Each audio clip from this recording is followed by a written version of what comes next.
Now students देखिए, last class में मैंने आपसे बात करी थी पेज नंबर बच्चों 100, पेज नंबर 5 तक हम लोगों ने स्टडी कर ली थी एनसीईआरटी में, ठीक है ना। अब आप अगर पेज नंबर 6 को ओपन करेंगे तो वहां पर कुछ क्वेश्चंस बच्चों दिए हुए, तो मैंने आपको बोला था नेक्स्ट क्लास में हम क्वेश्चन सॉल्व करेंगे। अब ध्यान दो जरा, कह रहा है कि the mass per unit volume of a substance is called density. देखिए एनसीईआरटी के जो क्वेश्चंस होते हैं बच्चों, वहां से ही आपको टॉपिक सीखने को मिलते हैं, ये भी आप ध्यान रखिएगा, ठीक है ना। एनसीईआरटी में एक एक लाइन में एक टॉपिक होता है जो कि एग्जामिनेशन में पूछा जा सकता है, इस बात को ध्यान रखिएगा, ठीक है स्टूडेंट्स। तो ध्यान दें, यहां पर उसने डेंसिटी की आपको डेफिनेशन दे दी, और मैंने भी आपको डेंसिटी पढ़ाया हुआ है, नहीं पढ़ाया है अगर कहीं ना कहीं फिजिक्स की क्लास में या कभी बताया मैंने होगा, मैं है ना। डेंसिटी डेंसिटी नहीं पता है, ध्यान सुनो बच्चों, डेंसिटी क्या होता है। डेफिनेशन है डेंसिटी की क्या, अभी मैं आपको एक्सप्लेन करता हूं, ध्यान सुनो बेटा। डेंसिटी की जो डेफिनेशन है, ध्यान सुनो, डेंसिटी की डेफिनेशन है mass per unit volume of a substance. याद कर लीजिए, अभी क्या बता रहे हो sir, mass per unit volume of a substance is called density. मतलब 1 यूनिट वॉल्यूम में जो मास होता है किसी सब्सटेंस का, 1 यूनिट वॉल्यूम में जो मास होता है वही उसकी डेंसिटी होती है। मतलब सर सुनो ध्यान से, देखो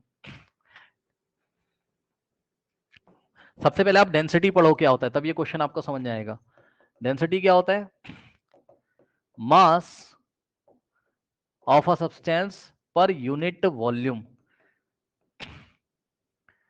अब इसको आप समझो जरा, कैसे समझोगे, देखो समझो, देखो बच्चों, मान लो कि कोई सब्सटेंस है, दो सब्सटेंस ले लीजिए, आपके समझने के लिए बता रहा हूं, ताकि आपको पहले फील तो आ जाए है ना कि चल क्या रहा है, ठीक है ना, चल क्या रहा है, पहले ये आप समझो बच्चों।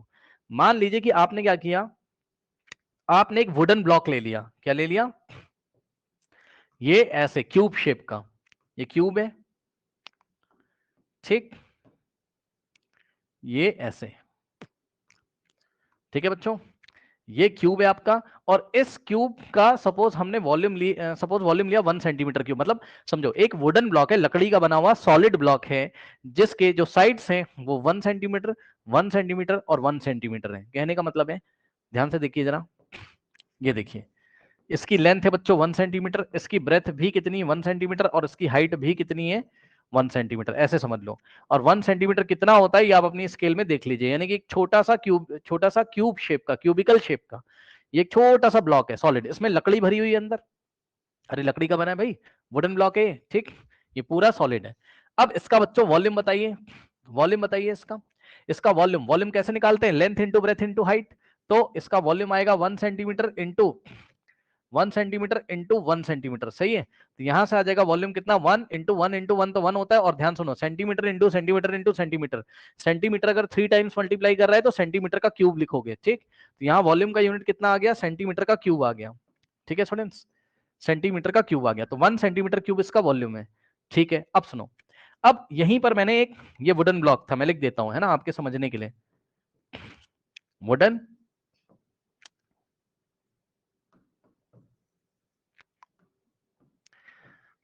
ये एक वुडन ब्लॉक है, ठीक है स्टूडेंट्स। अब ध्यान से सुनिए, अब वुडन ब्लॉक में बच्चों वुड के मॉलिक्यूल्स होंगे, लकड़ी, लकड़ी जो होती है भाई मॉलिक्यूल पार्टिकल से मिलकर बनी होगी, पार्टिकल होंगे कुछ ना कुछ वहां पे, मॉलिक्यूल्स होंगे, और लकड़ी जो होती है वो डिफरेंट टाइप के हाइड्रोकार्बन से मिलकर बनी होती है, हाइड्रोकार्बन ऑर्गेनिक मॉलिक्यूल्स होते हैं। अब आप उसको छोड़ो, बस आप ये समझो कि लकड़ी के अंदर मॉलिक्यूल्स होंगे, पार्टिकल्स होंगे, सही है। तो वो अभी मैं आपको दिखाऊंगा, रुक जाओ अभी मैं आपको दिखाऊंगा, लेकिन आप ये समझिए बच्चों, मान लीजिए कि आपके पास आयरन का भी ब्लॉक है, आयरन का सॉलिड ब्लॉक, आयरन का सॉलिड ब्लॉक है, और वो भी साइज में उतना ही बड़ा है जितना लकड़ी का ब्लॉक है, यानी कि दोनों के वॉल्यूम सेम है, दोनों वॉल्यूम सेम का मतलब दोनों ने स्पेस सेम ऑक्यूपाई करी हुई है स्टूडेंट्स, ओके। तो ध्यान से चेक करिए यहाँ पे, ये देखिए,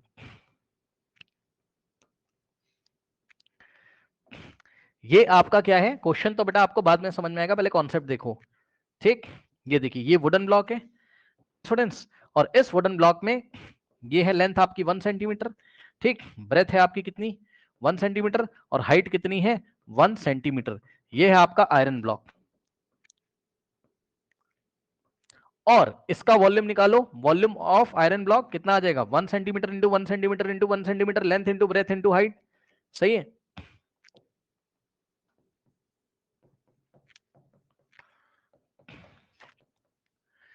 कितना आ जाएगा 1 सेंटीमीटर क्यूब। अब ध्यान दें बच्चों, इसका भी वॉल्यूम उतना है, उसका भी वॉल्यूम इतना है, यानी कि स्पेस दोनों ने सेम ऑक्यूपाई करी। अब आप मुझे अपने एक्सपीरियंस से बताओ, पहले आप बताओगे तब मैं करूंगा, सुनो। आपको अगर मैं दोनों को हाथ में दे दूं, ये एक वुडन ब्लॉक दे दिया 1 सेंटीमीटर क्यूब वॉल्यूम का, और एक आयरन का ब्लॉक दे दिया, बताओ कौन सा भारी होगा? बताओ, बताओगे तभी मैं बताऊंगा। क्या आपका अनुभव क्या कहता है, क्या कहता है आपका एक्सपीरियंस, कौन भारी लगेगा आपको? आयरन। आयरन, सीधी सी बात है, बिल्कुल सही बात है भाई। दोनों के साइज सेम है बेटा, वॉल्यूम सेम है, चेक कर लो, 1 सेंटीमीटर क्यूब 1 सेंटीमीटर क्यूब, ठीक, वॉल्यूम सेम है, लेकिन भारी आपको कौन लगेगा? भारी आपको कौन लगेगा स्टूडेंट्स? आयरन का ब्लॉक। इतने तो तुम समझदार हो। तो फिजिक्स की भाषा में या केमिस्ट्री की भाषा में क्या बोला जाता है पता है? क्या बोला है? हम बोलेंगे कि डेंसिटी, डेंसिटी जो है वो आयरन की ज्यादा है, किससे? वुडन ब्लॉक से। तो हम क्या लिखेंगे फिजिक्स में? हम लिखेंगे density of iron block is greater than, मतलब ज्यादा है, density of iron block is greater than क्या? Density of wooden block. तो वुडन ब्लॉक किसका बना था? वुड का। और आयरन ब्लॉक किसका बना था? कौन सा सब्सटेंस का? आयरन, आयरन का, ठीक।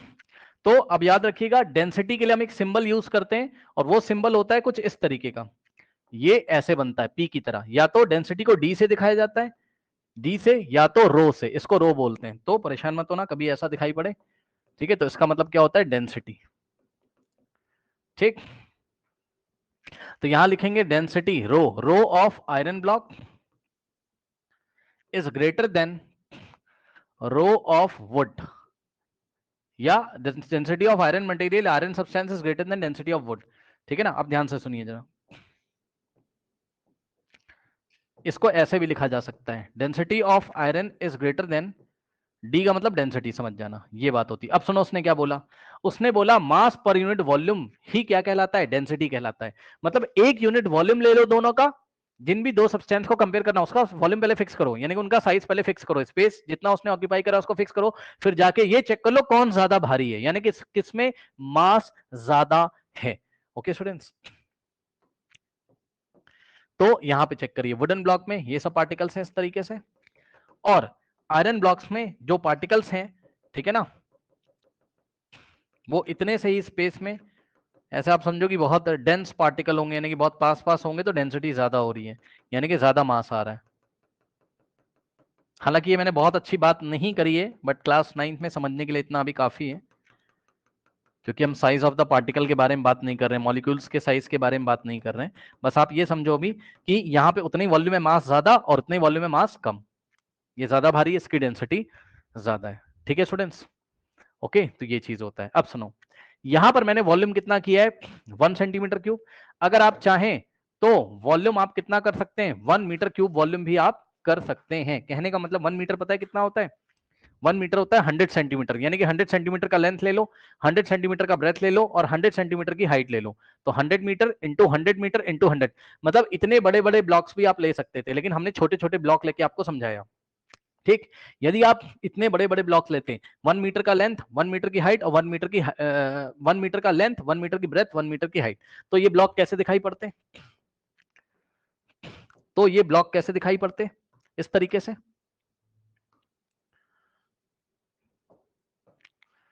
अब ये बड़े बड़े दिखाई पड़ते हैं, ठीक, ये ऐसे, ठीक। तो इसकी लेंथ हो जाती 1 मीटर, और इसकी ब्रेथ हो जाती 1 मीटर, और इसकी हाइट हो जाती क्या? 1 मीटर। इसी तरीके से यहां पर भी, ये मान लो आयरन का ब्लॉक है, तो 1 मीटर, ओके, 1 मीटर और 1 मीटर। अब ये बात मैं आपको क्यों बता रहा हूं, क्योंकि यहां पर जब आप वॉल्यूम निकालते तो वो 1 यूनिट ही आता, पर यूनिट का मतलब 1 यूनिट, वॉल्यूम तो अभी भी 1 यूनिट आता, लेकिन अब मीटर क्यूब में आता, समझो। इसका वॉल्यूम निकालते तो क्या हो जाता? 1 metre into 1 metre into 1 metre, तो यहां से 1 इंटू 1 इंटू 1, और metre into metre into metre हो जाएगा मीटर क्यूब। इसका भी वॉल्यूम उतना ही आएगा, 1 मीटर क्यूब। तो दोनों के वॉल्यूम अभी भी 1 यूनिट है, लेकिन मीटर क्यूब में आ रहे हैं, ठीक है। यूनिट इस बार चेंज हो गई, क्योंकि हमने इसका length breadth height 1 metre 1 metre 1 metre का लिया, ठीक। अभी भी बात वही होगी, भारी कौन होगा? आयरन, मान लो ये आयरन है और ये वुड है। अब सुनिए बच्चों, ठीक है, अब सुनिए, देखिए उसने बोला क्या डेफिनेशन में, एनसीईआरटी में डेंसिटी की डेफिनेशन क्या? Mass per unit volume of a substance, mass per unit volume of a substance. ऐसा उसने क्यों बोला? क्योंकि ध्यान से चेक करो बच्चों, अब डेंसिटी का फॉर्मूला क्या बनेगा? यहां से देखो, density is equals to mass divided by volume, यही तो बनेगा। क्यों? क्योंकि अगर वॉल्यूम को 1 कर दोगे आप, ध्यान से चेक कर लो, इफ वॉल्यूम कितना कर दो आप 1, 1 का मतलब है, 1 का मतलब क्या है, 1 सेंटीमीटर क्यूब कर दो चाहे 1 मीटर क्यूब कर दो, ठीक। तो क्या हो जाएगी डेंसिटी यहां से, देखिए density is equals to mass by volume कितना कर दिया 1। अब नेक्स्ट स्टेप में आंसर क्या आएगा, चेक कर लीजिए। नेक्स्ट स्टेप में आंसर क्या आएगा स्टूडेंट्स, ध्यान से चेक करेंगे। देखिए डेंसिटी इज इक्वल टू, अब बताओ मास अपॉन 1, मास को 1 से डिवाइड करोगे तो मास ही आ जाएगा। अब सुनो, डेंसिटी मास के इक्वल आ गई कि नहीं? डेंसिटी मास के इक्वल कब आ रही है, जब वॉल्यूम कितना कर दिया आपने 1 यूनिट। तभी तो उसने डेफिनेशन में लिखा है कि density is defined as mass, यानी कि डेंसिटी वो मास है जब वॉल्यूम कितना हो जाता है पर यूनिट। पर यूनिट का मतलब 1 यूनिट। तो दो सब्सटेंस लेके उसका 1 यूनिट वॉल्यूम लेके चेक कर लो किसका मास ज्यादा है, उसी की डेंसिटी ज्यादा होगी। इसलिए डेंसिटी की डेफिनेशन क्या बनी, डेंसिटी की डेफिनेशन बनी मास per unit volume. 1 unit volume में जिसका मास ज्यादा होगा उसकी डेंसिटी ज्यादा होगी। अब सुनो यूनिट ऑफ डेंसिटी, यहां पर हो, यूनिट ऑफ डेंसिटी, डेंसिटी की यूनिट्स बच्चों। अब बताओ डेंसिटी का फॉर्मूला क्या है, मास बाय वॉल्यूम, या फिर इसको हम नेक्स्ट पेज पे करते हैं। यहां पे देखो यूनिट ऑफ डेंसिटी, ठीक। डेंसिटी की यूनिट देखिए क्या हो जाएगा, डेंसिटी क्या होता है, मास बाय वॉल्यूम, ठीक। डेंसिटी क्या होता है आपका फॉर्मूला, मास बाय वॉल्यूम। अब बताओ अगर आपको डेंसिटी की यूनिट चाहिए होगी तो क्या करोगे, मास की यूनिट ऊपर वॉल्यूम के नीचे, ठीक। तो मास को अगर आपने ग्राम में लिया है, जी का मतलब ग्राम, और वॉल्यूम को अगर सेंटीमीटर क्यूब में लिया है, भाई मास का क्या क्या यूनिट होता है, ग्राम किलोग्राम यही सब होता है, ठीक है ना। तो मास का यूनिट अगर आपने ग्राम लिया और वॉल्यूम का सेंटीमीटर क्यूब, तो आंसर क्या आएगा, ग्राम पर सेंटीमीटर क्यूब। सेंटीमीटर क्यूब ऊपर जाएगा तो पावर -3 हो जाएगी। इसको हम पढ़ेंगे क्या, इसको पढ़ेंगे ग्राम पर सेंटीमीटर क्यूब, यानी कि इसका मतलब होता है कि 1 सेंटीमीटर क्यूब में कितना ग्राम। अगर हम उस सब्सटेंस का 1 सेंटीमीटर क्यूब वॉल्यूम ले लें, यानी कि 1 सेंटीमीटर का क्यूब ले लें जिसकी length breadth height 1 centimetre 1 centimetre 1 centimetre है, तो उसमें कितने ग्राम मास है। और इसी की जगह अगर हम क्या करते हैं बच्चों, ध्यान से सुनो, मास की यूनिट अगर आप किलोग्राम में रख रहे हो तो मास को आपने बड़ा यूनिट कर दिया, तो आप वॉल्यूम का भी यूनिट बड़ा कर दोगे मीटर क्यूब। तो इसका जो दूसरा यूनिट है वो आ जाएगा किलोग्राम पर मीटर क्यूब, यानी कि 1 मीटर क्यूब वाले ब्लॉक में कितना किलोग्राम मास है उसका। ये तो ये डेंसिटी की बातें हो गई, यूनिट हो गई। अब देखिए जरा यहां पर आइए अपने सवाल पे। सवाल क्या दिया उसने बताइए, सवाल दिया बच्चों, कह रहा mass per unit volume of a substance is called density. Density मैंने आपको पूरा पढ़ा दिया। कह रहा arrange the following order of increasing density, ठीक। अब इनको हमको इंक्रीजिंग ऑर्डर ऑफ डेंसिटी के फॉर्म में हमें क्या नाम है अरेंज करना है, ठीक है ना। अब अरेंज कैसे करेंगे, यहाँ गूगल से मैंने कुछ डेटा निकाला है आपको समझाने के लिए, ठीक है, ताकि आप इस क्वेश्चन को अच्छी तरीके से हैंडल कर पाए। चलो उसको छोड़ो, आप पहले बच्चों अपना दिमाग लगाओ, अपना दिमाग लगाओ बच्चों, ध्यान से समझो। सबसे पहले आप ये सोचो कि सबसे ज्यादा डेंसिटी जनरली जनरली जनरली सबसे ज्यादा डेंसिटी किसकी होती है, सॉलिड की। समझो समझो आराम से, देखो देखो देखो बच्चों, ये भी आप समझ लीजिए पहले, थोड़ा सा ये भी समझ लीजिए। मान लीजिए कि बेटा मैंने ये बनाया एक सॉलिड का ब्लॉक, अरे भाई सॉलिड का ब्लॉक, ठीक। जनरली ऐसा होता है, वाटर के केस में अलग होता है। तो अब मैं वाटर की मैं एक जनरल बात कह रहा हूं, ध्यान सुन लो, मैं एक जनरल बात कह रहा हूं, वाटर के बारे में आप डिटेल बाद में पढ़ोगे।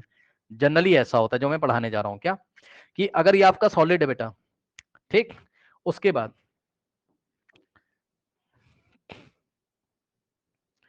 ये आपका लिक्विड है और ये एक गैस का सैंपल है। अब ध्यान दें स्टूडेंट्स, देखिए बेटा आप भी समझदार हो, तीनों के वॉल्यूम इक्वल कर दिए, मान लो 1 सेंटीमीटर क्यूब 1 सेंटीमीटर क्यूब 1, आपको समझाने के लिए, ठीक, तीनों के वॉल्यूम सेम कर दिए। अब बेटा सॉलिड के पार्टिकल तो पास पास होते हैं, ये काफी डेंस होगा, यहाँ मास यहाँ पे ज्यादा होगा, ठीक। फिर ये लिक्विड है आपका, ठीक है, ये क्या है आपका लिक्विड है, सही है, और ये क्या है आपका गैस है, ठीक, अब ध्यान सुनो, लिक्विड के जो पार्टिकल होंगे वो थोड़े से दूर दूर होंगे as compare to solid. Solid के पार्टिकल पास पास, लिक्विड के दूर दूर, और गैस की तो भाई पूछो ही मत, गैस के पार्टिकल तो बहुत दूर दूर होंगे। अब यहां से देख के बताइए बच्चों, सबके वॉल्यूम मैंने सेम कर दिए, आपका अनुभव क्या कहता है, ज्यादा भारी कौन सा सैंपल होगा, सबसे भारी कौन सा सैंपल होगा, सॉलिड का, लिक्विड का, या गैस का? आप बताओगे तभी मैं आगे बढ़ूंगा, बताइए। सॉलिड। सॉलिड का। यानी कि कहने का मतलब ये है कि अब आपको फील हो चुका है कि डेंसिटी सॉलिड की ज्यादा होती है। सुन लो, मैंने जनरली लिखा हुआ है, पानी के बारे में आप अलग से पढ़ोगे। पानी में जब लिक्विड फॉर्म में होता है डेंसिटी ज्यादा होती है सॉलिड के कंपैरिजन में। वो छोड़ो, पानी का केस यहाँ कंसीडर नहीं किया है, उसको छोड़ो, कभी ना कभी हम आपको पढ़ाएंगे, ठीक है, उसको छोड़ो आप बस जनरली देखो, जनरली मैंने लिखा है। तो यहाँ पर बच्चों सबसे ज्यादा डेंसिटी सॉलिड की, फिर लिक्विड की, और फिर गैस की हो गई। Yes sir. यानी कि बच्चों अब आप वहां पर जाइए और सोचिए कि सॉलिड, लिक्विड, गैस, तीन तरीके के आपको मैटर दिखाई पड़ेंगे। पहले सबको कैटेगराइज कर लो बेटा। सॉलिड कौन कौन है चेक कर लो। सॉलिड कौन कौन है बेटा? चौक है सॉलिड, एस लिख दिया। कॉटन भी बेटा, कॉटन जो रुई होती है वो भी तो सॉलिड होती, ठीक। और उसके बाद बस सॉलिड हो गया। अब लिक्विड में बेटा कौन कौन है चेक कर लो। लिक्विड में हनी है और वाटर लिक्विड है, सही है। और सुनो, अच्छा सॉलिड एक और है आपका, आयरन भी तो सॉलिड है, आयरन भी सॉलिड है ना। और एयर और एग्जॉस्ट फ्रॉम चिमनी, एयर और एग्जॉस्ट फ्रॉम चिमनी, तो ये एयर बेटा गैस का मिक्सचर होता है, और चिमनी से निकला हुआ जो एग्जॉस्ट होता है, इसके बारे में मैं आपको पढ़ाऊंगा, बट अभी आप इसको गैस मान लो, ठीक। अभी आप इसको क्या मान लो? गैस मान लो। आया? अब बताओ बच्चों, सबसे ज्यादा डेंसिटी किसकी होगी? सॉलिड्स की। यानी कि चौक और कॉटन में कंपेयर करना है भाई। अच्छा, इसमें हमको ऑर्डर कौन सा लगाना है बताइए, इसको, इसमें हमको ऑर्डर कौन सा लगाना है? ध्यान से चेक करो, ऑर्डर कौन सा लगाना है? इंक्रीजिंग ऑर्डर लगाना है, ठीक है ना। इंक्रीजिंग मतलब सबसे कम डेंसिटी किसकी होगी उसके बारे में पहले सोचना है, ठीक है। पहले ठीक है, चलो देखिए, सबसे कम डेंसिटी किसकी होगी? तो सबसे कम डेंसिटी होती है गैस की। भाई कम से ज्यादा की तरफ चलना है ना, तो सबसे कम डेंसिटी बेटा किसकी होती है? गैस की। गैस की सबसे कम। तो जाके देखो गैस कौन कौन है, मैंने आपको बताया गैस कौन कौन है। गैस है आपका एयर, है ना, और एग्जॉस्ट फ्रॉम चिमनी। अब सुनो बच्चों, सुनो बच्चों, ध्यान से सुनो। अब मैं आपको एयर और एग्जॉस्ट फ्रॉम चिमनी के बारे में बताता हूं, थोड़ा ध्यान दीजिएगा जरा, ठीक बेटा, ध्यान से चेक करो। एक बात बताओ, मान लो एयर है, ठीक, एयर है। अब मुझे आप एक बात बताओ, एयर है का मतलब है प्योर एयर है, साफ एयर है, बिल्कुल प्योर एयर है, मतलब उस एयर में जो कॉम्पोजिशन होता है वही है, मतलब कार्बन डाइऑक्साइड जितने परसेंट होनी चाहिए उतना है, ऑक्सीजन, नाइट्रोजन है, एकदम फ्रेश एयर है, टेंशन नहीं है, कोई कोई टेंशन नहीं। ध्यान से चेक करो, ये फ्रेश एयर का बेटा सैंपल है। एयर में डिफरेंट टाइप की गैसेस के मॉलिक्यूल है, बहुत बढ़िया सर। लेकिन अगर एग्जॉस्ट फ्रॉम चिमनी तुम लेके आओ, मतलब चिमनी से जो एग्जॉस्ट निकलता है, देखा आपने, चिमनी से धुआं टाइप का कुछ निकलता है ऊपर इस तरीके से, ठीक है। तो चिमनी से जो एग्जॉस्ट निकलता है बाहर, उसमें क्या होता है बच्चों? उसमें कभी कभी अनबर्न्ट, ध्यान से सुन लेना, अनबर्न्ट कार्बन के पार्टिकल्स होते हैं, डिफरेंट टाइप की गैसेस होती हैं। तो जो चिमनी का एग्जॉस्ट होता है, चिमनी का जो एग्जॉस्ट होगा, उसका जो वेस्ट बाहर निकलेगा, है ना, ये इस तरीके से एक सैंपल उतना ही, मतलब जितना वॉल्यूम एयर का लिया उतना ही चिमनी का एग्जॉस्ट जब लोगे बेटा, तो वो जो एग्जॉस्ट का सैंपल लेते हो आप, कहां से लेते हो बताओ? चिमनी से जब ऊपर निकलेगा एग्जॉस्ट, तो ऐसा एक सैंपल ले लोगे उसका किसी मशीन की हेल्प से। जब सैंपल लोगे बेटा, तो वो क्या है, चिमनी से जब एग्जॉस्ट निकलता है तो आपको ब्लैक कलर का कुछ दिखता है धुएं जैसा, और वो गैस में, एयर में जाके मिक्स हो जाता है।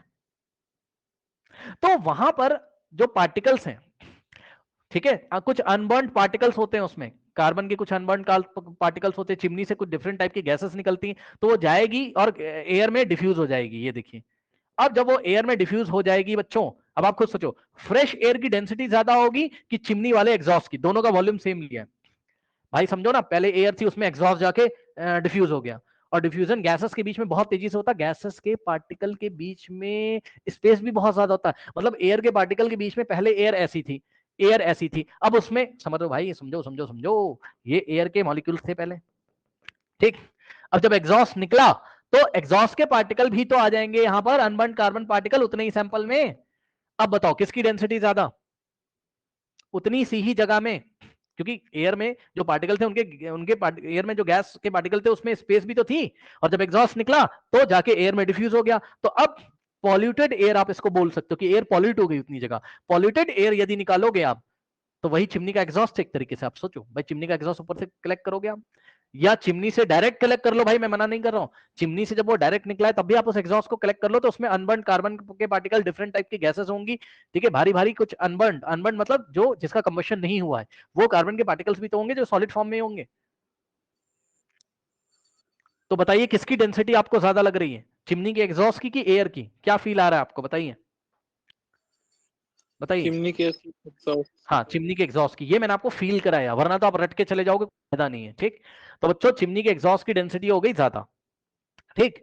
अब मैंने क्या किया, यहाँ गूगल से कुछ इंफॉर्मेशन निकाली आपको फील कराने के लिए, जाके देखिए बच्चों यहाँ पर, ये देखिए, ये देखिए, एयर की डेंसिटी बेटा कितनी है, 1.29 किलोग्राम पर मीटर क्यूब, मतलब समझते हो इसका मतलब, फील करो कि अगर हम 1 मीटर क्यूब का एक एयर का ब्लॉक सोचें, सोचो सोचो, ये 1 मीटर क्यूब का लेंथ, 1 मीटर क्यूब का ब्रेथ, 1 मीटर क्यूब का लेंथ, ब्रेथ और 1 मीटर का हाइट, यहाँ पे 1 मीटर क्यूब का एक एयर का ब्लॉक सोचो, तो उसके अंदर जो एयर भरी हुई है उसका मास कितना है, 1.29 किलोग्राम। ये आपको याद नहीं करना, मैं जस्ट फील करा रहा हूं, ठीक, कि 1 मीटर क्यूब वॉल्यूम एयर में कितनी एयर होगी, मास कितना होगा, कितना भार होगा उसका एयर का, 1.29 किलोग्राम की एयर होती है भाई।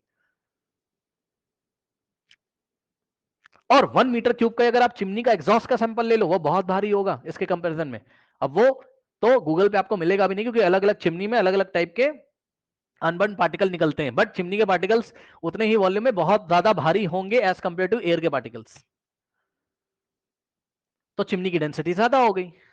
तो बच्चों सबसे पहले गैस, क्योंकि हमें इंक्रीजिंग ऑर्डर में लिखना है, तो इन दोनों में से किसकी ज्यादा, चिमनी के एग्जॉस्ट की, तो सबसे पहले हम एयर की डेंसिटी लिखेंगे। तो देखा आंसर कैसे कर रहे हैं, एयर की डेंसिटी सबसे कम हो गई, तो एयर लिखा, air is greater then exhaust from chimney लिखा। अब गैस, गैस वाला खत्म हो गया आपका, इसको कट कर दीजिए, गैसेस देख ली, एयर हटा दो, और चिमनी फ्रॉम एग्जॉस्ट। अब क्या बारी आएगी, मतलब गैस से ज्यादा डेंसिटी किसकी होती है, गैस से ज्यादा होती है लिक्विड की। जाइए लिक्विड को सर्च करो, कौन कौन है लिक्विड, हनी और वाटर, हनी और वाटर। बच्चों अब आप खुद दिमाग लगाइए कि अगर मैं हनी, हनी जो शहद होता है, खुद आप ही बताओगे, मैं नहीं बताऊंगा, सुनो। अब आप बताओ कि अगर आप, बच्चों ये एक पानी का सैंपल ले लिया और उतने ही वॉल्यूम का हनी ले लिया आपने, बताओ दोनों का वॉल्यूम सेम कर दो, किसके पार्टिकल पास पास होंगे, कौन ज्यादा गाढ़ा होगा, बताइए। ये पानी है वाटर, और ये हनी है, बताओ किसकी डेंसिटी ज्यादा बच्चों, बताइए किसकी डेंसिटी ज्यादा, सर हनी की। हनी की। और सुनो ध्यान से, अब एक बात मैं आपको बताना चाहता हूं, आपके घर में कोई हनी का दो, हनी का डाबर का हनी आता है, उसको खरीद के ले आओ, खरीद के लाते होगे आप, उसके इक्वल साइज के दो एम्प्टी कंटेनर ले लीजिए, खाली कंटेनर जो खाली हो गए हो दो, ठीक, एक में वापस से पूरा शहद भर दो और एक में पानी भर के हाथ में लेके देखो, ऐसे दोनों का वॉल्यूम सेम, क्योंकि दोनों की बॉटल का साइज सेम है। पानी वाला आपको हल्का लगेगा, हनी वाला आपको भारी लगेगा, मतलब सेम वॉल्यूम में मास किसका ज्यादा है, हनी का ज्यादा है। और आपको फील कराने के लिए मैंने यहां गूगल से इंफॉर्मेशन निकाली बच्चों, चेक कर लीजिए पानी की डेंसिटी कितनी है, 1000 किलोग्राम पर मीटर क्यूब, जो कि आपको याद भी होना चाहिए, ये तो बेटा याद होना चाहिए, ये तो काम भी आएगा, ये आपको याद होना चाहिए। डेंसिटी ऑफ वाटर कितना होता है, 1000 किलोग्राम पर मीटर क्यूब, लेकिन हनी की डेंसिटी कितनी होती है, 1420 किलोग्राम पर मीटर क्यूब, चेक कर लो। यानी कि 1 मीटर क्यूब का अगर पानी का एक सैंपल ऐसे अज्यूम करोगे तो पानी का मास कितना होगा, 1 मीटर क्यूब वाले ब्लॉक में पानी कितना किलोग्राम आ जाएगा, 1000 किलोग्राम। लेकिन 1 मीटर क्यूब वाले ब्लॉक अगर आप इमेजिन करो शहद से बना हुआ, तो उसमें कितना शहद होगा, 1420 किलोग्राम, 1420। तो किसकी डेंसिटी ज्यादा, शहद की। तो हम क्या करेंगे, अब हम सॉलिड्स की बात करेंगे, तो सॉलिड में क्या नाम है, सॉलिड कह रहा हूं सॉरी, लिक्विड की है ना। अच्छा एक इसमें आंसर बेटा शायद गलत लिखा हुआ है या नहीं, अच्छा अच्छा अच्छा अच्छा, ठीक ठीक ठीक, एक एक्सेप्शनल केस हुई है इसमें, हाँ कॉटन वाला बेटा एक्सेप्शनल केस है, कॉटन को भी करते हैं, रुक जाओ कॉटन को करते हैं। पहले तुम क्या करोगे, पानी की लेस हो गई किससे, हनी से, लिखा ना। अब कॉटन बेचारा, कॉटन क्या होता है, कॉटन की हालत देखिए जरा बच्चों, कॉटन अगर नॉर्मल रहे, अब ये कॉटन सॉलिड है लेकिन बड़ा परेशान करेगा इस क्वेश्चन में, इसलिए मैं गूगल से इंफॉर्मेशन निकाल के लेके आया हूं। बच्चों कॉटन है तो सॉलिड, लेकिन कॉटन की डेंसिटी बहुत कम होती, कह रहा कि सर कैसे, अरे भाई इतना सारा बेटा कॉटन ले लो, वो तो मतलब समझ रहे हो ना, उसको कंप्रेस मत करो कॉटन को, क्योंकि कॉटन को अगर आप कंप्रेस करोगे उसमें एयर भरी रहती है, वो एक एक्सपेल होके बाहर निकल जाएगी, ठीक है ना। अगर आप 1 मीटर क्यूब का बच्चों कॉटन लोगे, 1 मीटर क्यूब का अगर आप कॉटन लोगे तो कॉटन की डेंसिटी जो होती है वो 450 किलोग्राम पर मीटर क्यूब, यानी 1 मीटर क्यूब में ओनली 450 किलोग्राम होता है। तो कॉटन सॉलिड होने के बावजूद भी पानी से कम डेंसिटी होती है उसकी, चेक कर लो, पानी से कम होता है।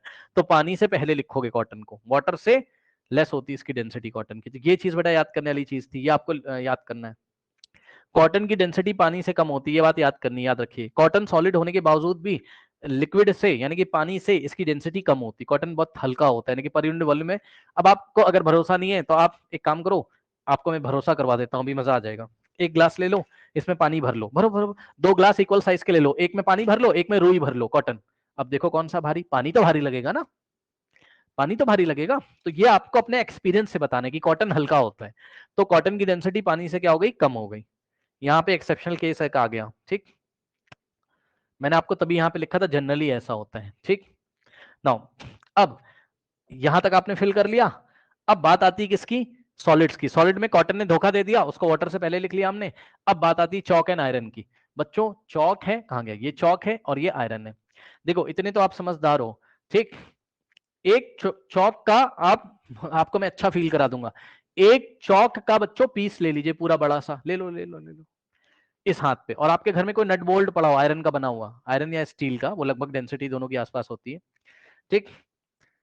चौक कितना बड़ा, एक नट बोल्ट ले लीजिए आपके घर में अगर पड़ा हो तो, या आप बड़ी सी कील ले लो, एक आयरन नेल ले लो।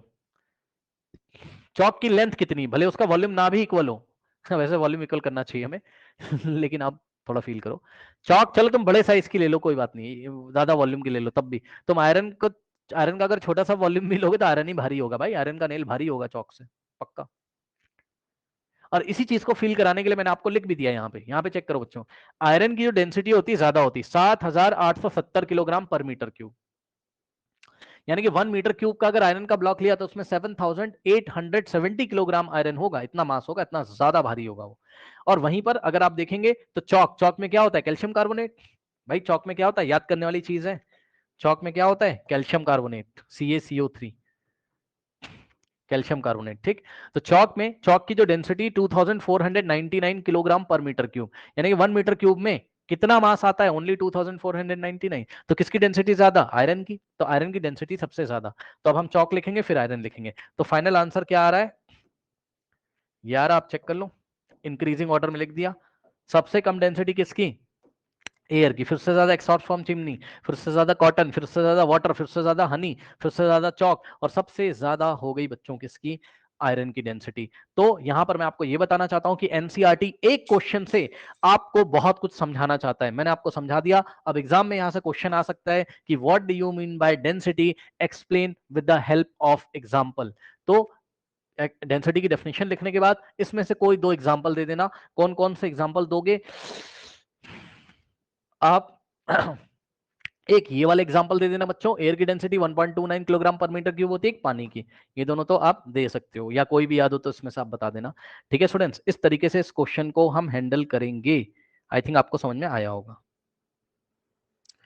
नाउ स्टूडेंट्स देखिए, नेक्स्ट जो क्वेश्चन है आपका पेज नंबर 6 पे दिया हुआ है ना, क्वेश्चन नंबर 2 कह रहा है tabulate the differences in the characteristic of the state of matter. तो स्टेट ऑफ मैटर की जो कैरेक्टरिस्टिक होती है उनके अकॉर्डिंग हमको टैबुलेट करना है differences between solid, liquid and gas. State of matter क्या होते हैं आपके, सॉलिड, लिक्विड एंड गैस। ठीक है स्टूडेंट्स, तो पहले ये वाला पार्ट करते हैं, चलिए फिर हम आगे देखेंगे सेकेंड पार्ट भी इस क्वेश्चन का। पहले फर्स्ट पार्ट देखिए, देखिए क्या कह रहा है कि हाँ अब देखो, सॉलिड स्टेट लिखा हमने यहाँ, एक ऐसा करके टेबल आपको एग्जाम बनानी है, solid state, liquid state, gaseous state. अब इनकी जो जो कैरेक्टरिस्टिक होती है, जो जो आपने पढ़ा हुआ है बच्चों, ठीक है, उसके बेसिस पे इसको आप डिफरेंशिएट करोगे।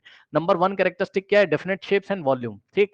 मतलब आपको नंबर 1 पॉइंट में क्या बात करनी है, वॉल्यूम के बारे में बात करनी है, ठीक है। शेप्स एंड वॉल्यूम के बारे में बात कर सकते हो आप, ठीक है।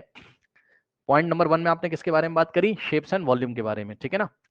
पॉइंट नंबर 1 में हमने क्या किया, मैं लिख देता हूं, समझ जाना है ना, शेप एंड साइज। हाँ, शेप एंड वॉल्यूम के बारे में आप बात करो, ऐसे सोच लो। अब चलो देखो, तो सॉलिड स्टेट का डेफिनेट शेप होता है, डेफिनेट वॉल्यूम होता है, पता है आपको, है ना। सॉलिड का भाई वॉल्यूम भी सेम होता है आपका, वॉल्यूम नहीं चेंज होता ना सॉलिड का। ये देखो, एक सॉलिड है ना, तो इसका वॉल्यूम चेंज होगा कभी ना, इसका शेप चेंज होगा। कंप्रेस करोगे तो कंप्रेस नहीं होगा, शेप चेंज नहीं होगा, है ना। और अगर शेप चेंज होगा भी, जैसे कि रबर बैंड को आपने इस तरीके से खींचा था तो उसके अलग रीजंस थे, मैंने आपको बताया था वो एक इलास्टिक मटेरियल है, और उसको आप इलास्टिक लिमिट में ऐसा खींचोगे तो शेप चेंज करता है, अगर आप फोर्स रिमूव करोगे वापस अपने शेप में आ जाएगा। ठीक, तो सॉलिड के शेप्स फिक्स रहते हैं और वॉल्यूम भी फिक्स रहते हैं। ठीक है, इसका जो वॉल्यूम है जितना इसने स्पेस ऑक्यूपाई किया उतना ही करेगा, कभी चेंज नहीं होगा। उसके बाद शुगर को जब आपने डिफरेंट कंटेनर में रखा था तो उसने अपना शेप चेंज कर लिया था, शुगर ने, लेकिन वो एक बल्क शुगर थी, अगर आप शुगर के एक क्रिस्टल की बात करोगे तो वो अपना शेप चेंज नहीं करता है, मैंने आपको पढ़ाया था। तो डेफिनेट शेप एंड वॉल्यूम। और लिक्विड स्टेट में देखिए शेप इसका डेफिनेट नहीं होता है, लिक्विड का शेप डेफिनेट नहीं होता है स्टूडेंट्स, आपने पढ़ा हुआ है क्लास में। ठीक, लिक्विड स्टेट में no definite shape but definite volume. ठीक है, इसका वॉल्यूम डेफिनेट होता है, यानी कि अगर 1 लीटर पानी तो 1 लीटर पानी ही रहेगा वो, चाहे आप इसमें रखो और चाहे आप उठा के इस बॉटल में डाल दो तो शेप चेंज कर लेगा, चाहे किसी और कंटेनर में डाल दो तो शेप चेंज हो जाएगा, लेकिन वॉल्यूम फिक्स रहेगा, 1 लीटर का 1 लीटर ही पानी रहेगा स्टूडेंट्स। ओके, उसके बाद liquid attains a shape of the vessel in which they are kept. Liquid को जिस भी बर्तन में रखोगे उसका शेप ले लेगा। गैस का बच्चों ना तो शेप फिक्स होता है ना इसका वॉल्यूम फिक्स होता है, आपको पता है। गैस को जिस भी कंटेनर में रख दोगे उसका शेप ले लेगा। आपने उसको एक सिलेंडर में रख दिया, आपने उस स्फेरिकल बर्तन में उसको कंप्रेस करके रख दिया, ठीक, वॉल्यूम भी नहीं, गैस का फिक्स होता है, मैंने आपको पढ़ाया था, गैस का सिलेंडर का मैंने आपको एक्टिविटी कराई थी ना, सिरिंज को लेके ऐसा कंप्रेस करो वाला, है ना। तो पिस्टन को नीचे लेके जाओगे जब, तो गैस का वॉल्यूम क्या होगा, कम हो जाएगा, याद है ना। हाई प्रेशर लो टेम्परेचर पे गैस का वॉल्यूम कम हो जाता है, लिक्विड हो जाएगी गैस, लिक्विड स्टेट में आना शुरू हो जाएगी। ठीक है ना, तो गैस का ना तो शेप फिक्स है और ना ही गैस का वॉल्यूम फिक्स है। ठीक है स्टूडेंट्स, तो guys have neither definite shapes nor definite volume. Okay,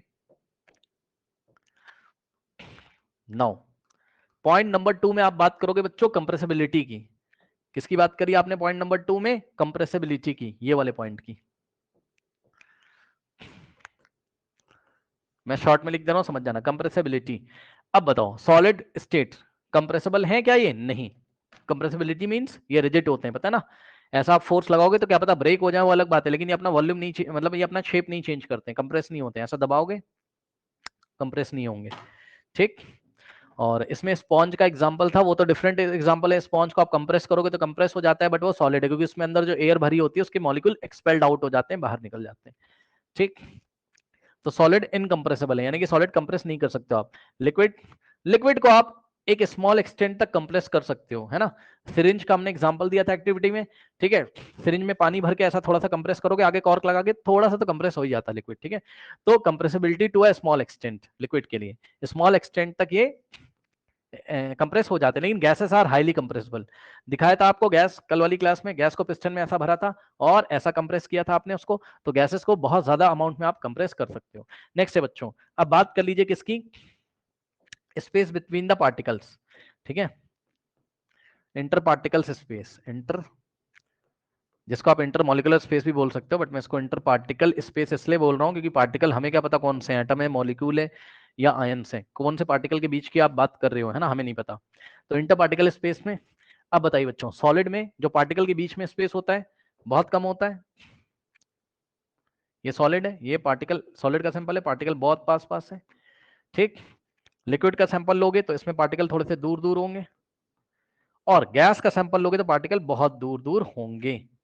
ठीक, तो यही चीज है, अब आप पढ़ लेना इसको, यहाँ लिखा हुआ है। ठीक है ना, there is a little space between the particle of the solid, फिर दीज पार्टिकल्स, लिक्विड में क्या है, these particle have greater space between them, मतलब एज कंपेयर टू सॉलिड। और गैसियस स्टेट में the space between the gas particle is the greatest, सबसे ज्यादा gas में होती है। ठीक, अब सुनो, फोर्स ऑफ अट्रैक्शन की बात करेंगे। नेक्स्ट जो कैरेक्टरिस्टिक है, फोर्स ऑफ अट्रैक्शन की यदि आप बात करोगे तो सॉलिड के पार्टिकल्स पास पास हैं, इनके बीच में फोर्स ऑफ अट्रैक्शन बहुत ज्यादा है, साफ साफ पता चल रहा है, पार्टिकल एक दूसरे को बहुत ज्यादा फोर्स से अट्रैक्ट कर रहे हैं, तभी तो पास पास है। ठीक, लिक्विड में फोर्स ऑफ अट्रैक्शन सॉलिड के कंपैरिजन में कम होता है, और सबसे कम फोर्स ऑफ अट्रैक्शन कहां होता है, गैसेस में। अब यही चीज लिखा हुआ है, these particle attract at very strongly, और लिक्विड में the force of attraction between liquid particle is less than solid particle. Okay, and force of attraction is least, least मतलब सबसे कम, between the gaseous particle. Okay, next है particle of solid can not, हाँ फिर आप बात करोगे इसमें काइनेटिक एनर्जी के बारे में। ठीक है, यानी कि काइनेटिक एनर्जी के बारे में या पार्टिकल्स के मोशन के बारे में। इसको आप काइनेटिक एनर्जी बोल सकते हो क्योंकि मैंने आपको क्लास में पढ़ाया है काइनेटिक एनर्जी अगर ज्यादा होगी तो इसका मतलब क्या है 1/2 mv², तो स्पीड ज्यादा होगी। तो जो सॉलिड के पार्टिकल्स होते हैं कैन नॉट मूव फ्रीली, ये बात आपको पता है। ये मोबाइल देखिए मेरा सॉलिड है तो इसके पार्टिकल्स, ठीक है, इसके पार्टिकल्स जो हैं वो क्या, इसके पार्टिकल मूव नहीं कर रहे हैं। ओके, इसके पार्टिकल मूव नहीं कर रहे हैं। Okay, correct.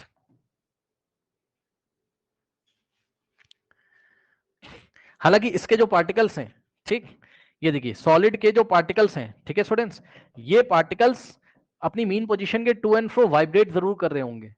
ओके, ये अपनी मीन पोजीशन के टू एंड फ्रो वाइब्रेट जरूर कर रहे होंगे, धीरे धीरे धीरे धीरे, वो आपको आंखों से नहीं दिखाई पड़ेगा, लेकिन ये फ्रीली मूव नहीं कर सकते हैं। अगर हमने इसको ऐसा किया तो ये सॉलिड के पार्टिकल ऐसा निकल के नीचे तो गिर नहीं जा रहे हैं, है ना, यानी कि इनकी काइनेटिक एनर्जी बहुत कम है। उसके बाद दीज पार्टिकल्स मूव फ्रीली, ठीक है, ये जो आपके लिक्विड स्टेट के पार्टिकल फ्रीली मूव कर सकते हैं स्टूडेंट्स। ओके, लिक्विड स्टेट के पार्टिकल फ्रीली मूव कर सकते हैं, कर सकते हैं। ये देखिए ये पानी है, पानी को ऐसा आपने किया फ्रीली मूव कर रहा है, और गैसेस के तो बहुत ही ज्यादा, यानी गैसेस की काइनेटिक एनर्जी तो बहुत ज्यादा होती है। ठीक है, तो यहां पर देखिए लिख दिया गया है, थोड़ा आपको पढ़ने में नहीं आ रहा होगा, मैं पढ़ दूं। Gases particles are in a continuous random motion, gases particles are in a continuous motion, random motion.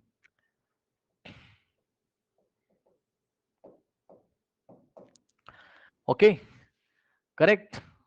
Now तो ये सारी चीज हो गई। अब पार्ट 2 में बच्चों इसने क्वेश्चन आपको किया, कह रहा है कि comment upon the following rigidity, compressibility, fluidity, filling a gas container and shape, kinetic energy and density. ठीक, अब ध्यान सुनो, डेंसिटी तो मैं बताऊंगा नहीं आपको, मैंने पूरा भी पढ़ाया आपको, ठीक है, आज की क्लास में मास पर यूनिट वॉल्यूम पूरा डिटेल में इसके ऊपर क्वेश्चन भी कराए हैं, इसके पहले वाले क्वेश्चन में डेंसिटी बताई। अब kinetic energy, kinetic energy is the energy possessed by a particle due to its motion. ठीक है students, kinetic energy possessed by a particle due to its motion, ये बात मैंने आपको बताया था। अगर कोई पार्टिकल मोशन में है तो उसके पास जो एनर्जी होगी उसको हम काइनेटिक एनर्जी बोलते हैं, इसका फॉर्मूला होता है 1/2 mv²। ठीक, ये फॉर्मूला भी यदि आप चाहो तो आप लिख सकते हो एग्जाम में, 1/2 mv²। 1/2 कांस्टेंट है, m क्या है, mass of the particle, m क्या है, mass of the particle, and v क्या है, स्पीड ऑफ द पार्टिकल। ठीक, और सुनिए इसमें आप एक बात और लिख सकते हो, जनरली क्या होता है, काइनेटिक एनर्जी सबसे ज्यादा किसकी होती है, गैसेस की, मैंने आपको बताया। सो काइनेटिक एनर्जी मैं के लिख दे रहा हूं, समझ जाना, kinetic energy of gas is greater then, generally kinetic energy of liquid is greater then kinetic energy of solid. Correct, सबसे ज्यादा काइनेटिक एनर्जी जनरली गैसेस की होती है, तो ये भी उसके पार्टिकल बहुत रैंडमली मोशन करते हैं कि उसका स्पीड ज्यादा, काइनेटिक एनर्जी ज्यादा है।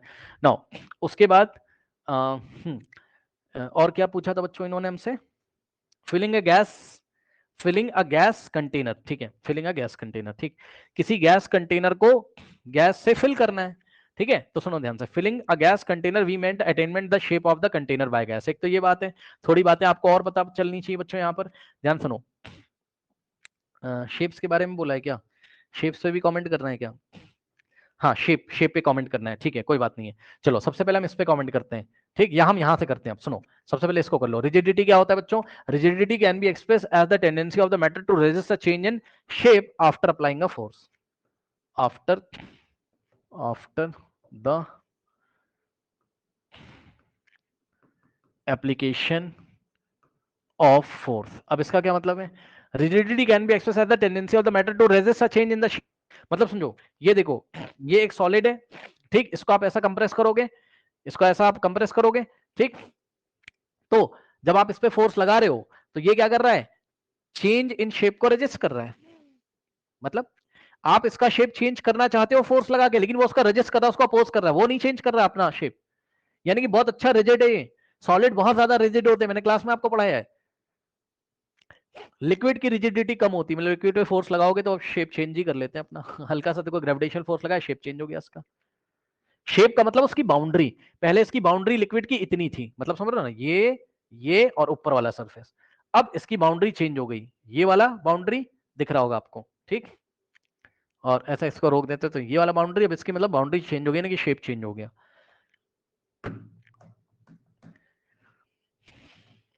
गैस की रिजिडिटी तो लगभग 0 होती है, उस पर आप फोर्स लगाओगे, उसको कंप्रेस करोगे, कंप्रेस हो जाएगा, शेप चेंज कर लेगा, ठीक है।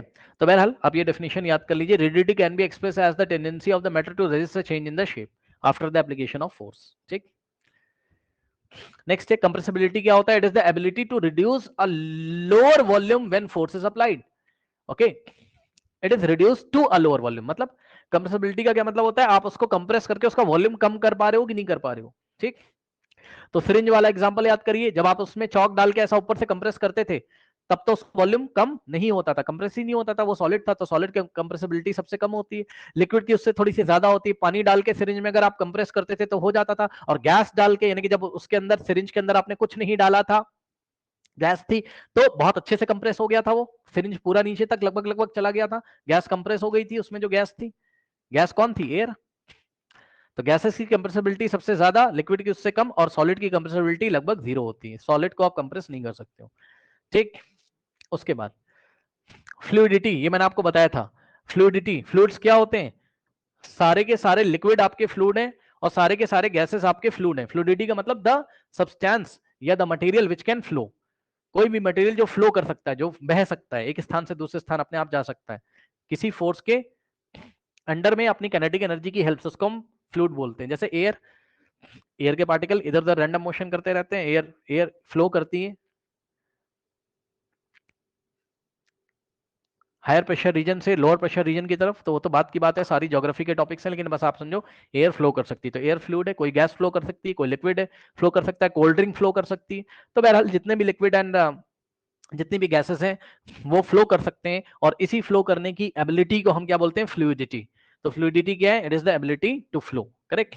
उसके बाद उन्होंने बोला है बच्चों आपको, ये आप डिस्कस कर लो, शेप, शेप से आप क्या समझते हो? Shape defines boundary, yes. Shape किसको बताता है? बाउंड्री को। अभी देखो इस पानी का शेप ऐसा है, इसकी बाउंड्री ऐसी थी, लो शेप चेंज हो गया। इधर ढक्कन की तरफ करोगे, कैप की तरफ, तो इसका शेप चेंज हो गया। इसको किसी दूसरे कंटेनर में रखोगे तो उसकी बाउंड्री, समझ लो ना, ये जो सरफेस है जो इसकी बाउंड्री को डिफाइन करता है, पानी की बाउंड्रीज इसकी अलग अलग आएंगी, तो शेप अलग अलग आएगा। तो कह रहा है शेप्स डिफाइंड बाउंड्री, कि उस सब्सटेंस की बाउंड्री कैसी। अगर इसको हम उठा के एक स्फेरिकल बर्तन में रख दें, अब मान लो पानी निकाल के मैंने इसमें डाल दिया, तो देखिए बाउंड्रीज ऐसी हो गई, ठीक। एक स्फेरिकल बर्तन में डालोगे तो बाउंड्री स्फेरिकल शेप की हो जाएंगी, ठीक। उसके बाद क्या कह रहा है, ध्यान से चेक करिए जरा। कह रहा by filling a gas container we mean the attainment of the shape of the container by the gas. हाँ, by filling a gas container का क्या मतलब है आपका? तो इसका मतलब ये है कि जो कंटेनर है उसके शेप को गैस ने ले लिया, यानी गैस का शेप कैसा हो गया? कंटेनर जैसा। एक तो ये बात है। दूसरी बात इसमें आप और लिखोगे क्या, कि गैस की कंप्रेसिबिलिटी सबसे हाई होती है, ठीक है। गैस की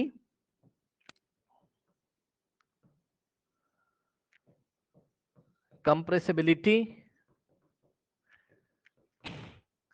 वेरी हाई, ठीक है ना, सबसे हाई होती है गैस की कंप्रेसिबिलिटी। तो उसको हम अच्छे से कंप्रेस करके गैसेस स्टेट से कहां ला सकते हैं? लिक्विड स्टेट में, और सिलेंडर्स में पैक कर सकते हैं। उसमें फिर आप एग्जांपल दोगे ऑक्सीजन का, जो मैंने आपको क्लास में पढ़ाया है, सब कुछ लिखना है, यहाँ तो बहुत शॉर्ट में लिखा हुआ है, ठीक।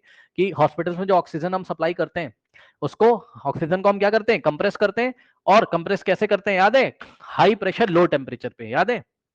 गैस को कैसे कंप्रेस किया जाता है बच्चों? सब मैंने आपको क्लास में पढ़ाया है। हाई